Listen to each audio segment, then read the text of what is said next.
Quella che sta emergendo è una vicenda sconvolgente e anche molto triste. Ci è giunta una segnalazione appunto, dal reparto pediatrico dell'ospedale di un bimbetto di appena 5 mesi che presentava delle importanti lesioni gravissime. Un quadro drammatico che colpisce tutti, anche gli inquirenti che hanno condotto le indagini che hanno portato all'arresto di un papà di 22 anni accusato di maltrattamenti e sevizie sul suo bambino di appena 5 mesi. Un passo indietro. Qualche giorno fa al pronto soccorso pediatrico arriva una famiglia vicentina con il figlio. Ha problemi respiratori e i medici durante la visita notano delle gravi lesioni al cavo orale. Il bambino viene ricoverato ma il suo quadro clinico non migliora.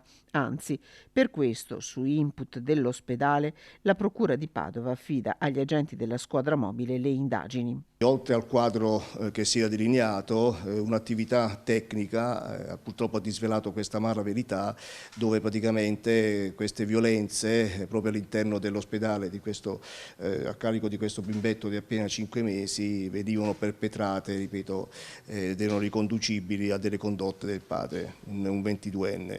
E quindi è scattato anche l'arresto in flagranza. L'arresto avviene nella giornata di martedì. Giovedì il GIP davanti al quale il giovane, una famiglia normale, rimane in silenzio, lo convalida. Il bambino era stato ricoverato d'urgenza.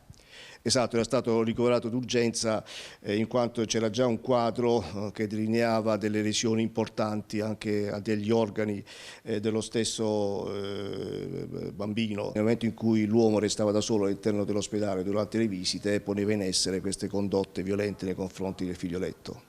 Estranea infatti la mamma del bambino, una giovane donna di 20 anni. Nella famiglia anche un altro minore. Il neonato è tuttora ricoverato, resta in prognosi riservata, ma le sue condizioni migliorano. Nel frattempo le indagini continuano per capire quando le sevizie fossero iniziate e soprattutto cercare una risposta alla domanda che tutti si stanno ponendo: perché?